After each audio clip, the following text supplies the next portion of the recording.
Nagpasalamat si BARM Interim Chief Minister Abdul Rauf Makakua kay Pangulong Ferdinand Marcos Jr. sa patuloy na suporta ng national government sa Bangsamoro, kabilang ang pagpapanatili ng maayos na transition ng Bangsamoro government. Kinilala rin ni ICM Makakua ang suporta ng mga senador at miyembro ng Kongreso sa pagpasa ng mga hakbang upang magpatuloy ang Bangsamoro Transition Authority bilang interim government hanggang Nobyembre 30, 2026 habang inihahanda ang unang regular na halalan sa Bangsamoro. Ang News Now sa report. Nagtipon ng mga lider ng pambansang pamahalaan ng Bangsamoro government sa Malacanang Palace sa isinagawang Bangsamoro Grand Iftar noong Huwebes, kung saan pinangunahan ni Pangulong Ferdinand Marcos Jr. at Bangsamoro Interim Chief Minister Abdul Rauf Makakua ang makabuluhang pagtitipon ngayong buwan ng Ramadan.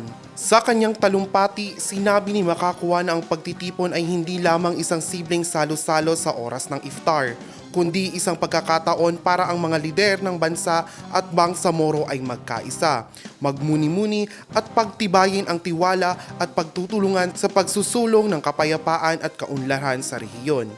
Ayon sa Interim Chief Minister, ang Ramadan ay panahon ng pagpapakumbaba, disiplina at malasakit sa kapwa, mga pagpapahalagang mahalaga rin sa pamumuno at paglilingkod sa publiko.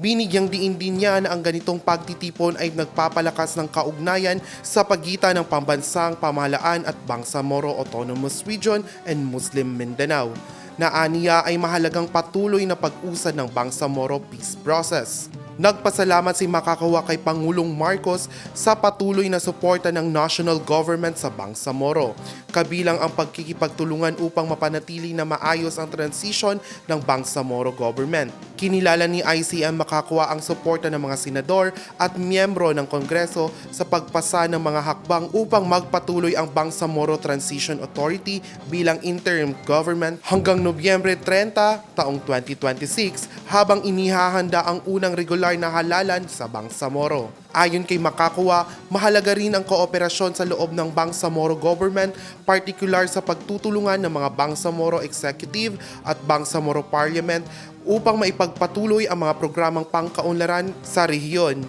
Nagpahayag din siya ng pasasalamat sa Pangulo sa pagpayag na gamitin ang Malacanang bilang venue ng Bangsamoro Grand Iftar, na aniya ay simbolo ng pagkakaisa, matibay na ugnayan sa pagitan ng pangbansang pamahalaan at Bangsamoro. Sa pagtatapos ng programa, nanawagan si Makakua sa lahat ng lider na ipagpatuloy ang pagkakaisa, kooperasyon at dedikasyon sa papayapaan upang higit pang mapatatag ang Bangsamoro. Kenneth Ogaya, iMinds, Philippines.